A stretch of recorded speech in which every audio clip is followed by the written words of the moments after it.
రెడ్డి గారు బ్రదర్ తిరుపతి రెడ్డి గారు క్లియర్గా చెప్పారు, ఫార్మా క్లస్టర్ ఆయన ఎవడసలు ఆయన ఎవడు? వార్డు మెంబరా, కౌన్సిలరా, ఎంపీటీసీయా, సర్పంచా? ఎవడు ఈ తిరుపతి రెడ్డి? రేవంత్ రెడ్డి అన్న కావడమే ఆయన క్వాలిఫికేషనా? ఆయన ఎవడు ప్రభుత్వ పాలసీ చెప్పడానికి? ఇది కుటుంబ పాలన కాదా? ఇది అసలు ఏ రకమైన దౌర్జన్యం, ఏ రకమైన వాతావరణం ఇది? తిరుపతి రెడ్డి ఎవరండి? ఎవరున్నా వదులుకోం పట్టుకుంటాము అని చెప్పడానికి, లేదా ఫార్మా పెట్టి తీరుతామని చెప్పడానికి, లేదా రైతులను తన్నైనా సరే భూములు తీసుకుంటాం, ఏదైనా చేసి ఏమైనా చేసి మేము వదిలిపెట్టాం. అసలు ఎవరు ఆయన? ముఖ్యమంత్రి ఆయన? ఆయన షాడో సీఎమా, డిఫాక్టో సీఎమా? ఎవరైనా అసలు? నేనేమంటున్నా అంటే అల్టిమేట్గా ఇవాళ రేవంత్ రెడ్డి గారి పరిపాలన ఎట్లా ఉంది అంటే, ఆయన సర్కారు నడుపుతున్నాడో సర్కస్ నడుపుతున్నాడో ఎవరికి అర్థం కావట్లేదు. ఆయన ప్రభుత్వంలోని కలెక్టర్ గారేమో దాడి జరగలేదని చెప్తారు, ఆయన ప్రభుత్వంలోని ఎస్పీ గారేమో దాడి జరిగింది, కాన్స్పిరసీ ఉందని చెప్తారు. ముందు వాళ్ళని ఒక రూమ్లో కూర్చొని మాట్లాడుకొని మనం సర్కారు నడుపుతున్నామా, సర్కస్ నడుపుతున్నామా, ఏం చేస్తున్నామో ఆలోచించుకొని మాట్లాడితే ప్రభుత్వానికి వాళ్ళ గౌరవం తగ్గకుండా ఉంటుంది. సార్, ఢిల్లీ దాకా తీసుకెళ్ళి మనోహర్ లాల్ ఖట్టర్కి కూడా రిప్రజెంటేషన్ ఇచ్చారు. కేంద్ర సర్కార్ నుంచి ఎటువంటి స్పందన వస్తుంది దీని మీద? ప్రత్యేకంగా మీ డిమాండ్ ఏంటి? ప్రధానమంత్రి గారు పదే ఒక మాట అంటున్నారు. ఈ మధ్యన ఎక్కడ పోయినా కూడా తెలంగాణ ఏటీఎం అయిపోయింది రాజకుటుంబానికి, కాంగ్రెస్ రాజకుటుంబానికి అని చెప్పారు. మరి కాంగ్రెస్ రాజకుటుంబానికి తెలంగాణ ఏటీఎం అయితే ప్రధానమంత్రి గారు ఆయన కింద ఆధీనంలో ఉండే సంస్థలు ఏం చేస్తున్నాయి? ఈడీ ఏం చేస్తున్నది? ఐటీ ఏం చేస్తున్నది? సిబిఐ ఏం చేస్తున్నది? సివిసి ఏం చేస్తూ ఉంది? ఈడీ సరిగ్గా 40 రోజుల కిందట ఇక్కడ రైడ్ చేసింది తెలంగాణ రెవెన్యూ మంత్రి పొంగులేటి శ్రీనివాసరెడ్డి మీద. ఇంతవరకు ఒక్క మాట బయటికి రావట్లేదు. ఎన్ని రూపాయలు దొరికినాయి, ఎన్ని కోట్లు దొరికినాయి, ఎన్ని కేసులు పెడతారు, ఎందుకు రావట్లేదు? అదాని గారినేమో అక్కడ పైన తిడతారు, ఇక్కడేమో దోస్తీ చేస్తారు. ఢిల్లీలో కుస్తీ, ఇక్కడ గల్లీలో దోస్తీ.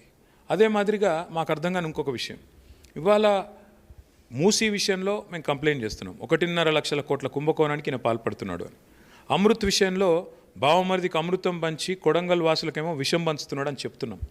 2 కోట్ల నికర ఆదాయం ఉన్న కంపెనీ ఎట్లా 1100 కోట్ల వర్క్ చేస్తుందండి?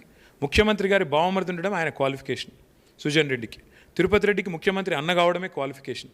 అంటే మాకు ఇంకే పదవులు లేకపోయినా మా ఇష్టారాజ్యం, ఇదేదో మా ప్రైవేట్ లిమిటెడ్ కంపెనీ లాగా తెలంగాణని వాళ్ళ అనుమూల రేవంత్ రెడ్డి గారి కుటుంబం ఇష్టారాజ్యంగా నడుపుతూ ఉంది. ఒక ఆయనేమో మా ఇష్టం వచ్చినట్టు పోలీసుని మీద ఉసుగొల్పుతా అంటాడు, ఇంకొక ఆయన ఇష్టం వచ్చిన 1000 కోట్ల రూపాయల ప్రజాధనాన్ని కొల్లగొడతా అంటాడు. మరి ప్రధాన ప్రతిపక్షంగా మేమేం చేయాలి? ప్రేక్షక పాత్ర పోషించాలా? తప్పకుండా అడుగుతాం. రేవంత్ రెడ్డి ఒకవేళ జైల్లో పెడతాను, కేసులు పెడతాను, దాంతో ఏమో జరిగిపోతుంది అనుకుంటే ఆయనంత పిచ్చోడి ప్రపంచంలో ఎవడు లేడు, ఆయనంత అజ్ఞానం ఎవడు లేడు. నేను ఒకటే కోరుతా ఉన్నా రేవంత్ రెడ్డిని, నీకు అంతా ఉబలాటంగా ఉంటే ఇద్దరం కలిసి పోదాంపా. ఎక్కడికి? ఫీల్డ్కి పోదాం. లేదా నిజంగానే ఇప్పుడు నువ్వు అంటున్నావు కదా, 11 నెలల్లో ఏదో పీకి పందిరేశాను, రాజీనామా చేయి కొడంగల్కి, లేదా నన్ను సిరిసిల్లకు చేయమంటే చేస్తావు. ఇద్దరం కొట్లాడదాం. ఎవరు కరెక్టో ప్రజలు తెలుస్తారు. నిజంగా నీ పాలన గొప్పగా ఉందా, చెత్తగా ఉందా నేను అంటున్నట్టు ప్రజలు తెలుస్తారు. అదే మాదిరిగా రేవంత్ రెడ్డిని ఇంకొక మాట కూడా అడుగుతున్నా, నిజంగానే కొడంగల్లో ఏం జరిగిందో దమ్ముంటే మీడియా ఫ్యాక్ట్ ఫైండింగ్ కమిటీ పంపి, మొత్తం మీడియాని కెమెరాలతో స్వేచ్ఛగా పంపి, లేదా నువ్వు వస్తావరా, పోలీసులు లేకుండా నువ్వు నేను ఇద్దరం పోదాం, ప్రజలను అడుగుదాం. మీడియా మీరు కెమెరాలు పెట్టుకొని ఉండండి, ప్రజలు ఏం చెప్తారో విందాం. నిజంగా అక్కడ జరిగింది ఏంటి? గిరిజన రైతుల భూములు లాక్కున్నారా లేదా? గిరిజన రైతుల మీద దౌర్జన్యం చేశారా లేదా? అనుముల తిరుపతి రెడ్డి ఎస్సీ ఎస్టీ రైతులను తిట్టాడా లేదా? తన్ని తీసుకుంటామని చెప్పాడా లేదా? ఎవరి మీద పెట్టాలండి కేసులు? తిరుపతి రెడ్డి మీద పెట్టాలా ఎస్సీ ఎస్టీ కేసులు? రేవంత్ రెడ్డి మీద పెట్టాలా కాన్స్టిట్యున్సీ నిర్లక్ష్యం చేసి రాష్ట్ర ప్రజల్ని చీటింగ్ చేసినందుకు? అంతేగాని ఇవాళ పట్నం నరేందర్ రెడ్డి ఏం తప్పు చేసిండు? నరేందర్ రెడ్డి రైతుల పక్షాన్ని నిలబడడం తప్ప, రైతుల కోసం పోరాడడం తప్ప ఆయన మీద ఎట్లాంటి కేసు పెడతారు? ఏం కుట్ర ఉంది? మా నాయకులతో మాట్లాడడం కుట్రనా? నీ చేతగాంతనాన్ని కప్పిపుచ్చుకోవడానికి కుట్ర కేసులు పెడతా అంటే ఈ ఉడత ఊపులకి ఎవడు భయపట్టోడు లేడు. ఏం పిక్కుంటావో పిక్కోపో అని చెప్తున్నా. అసలైన తొలి వెలుగు. ఫాలో వాట్సాప్ @తొలి వెలుగు official.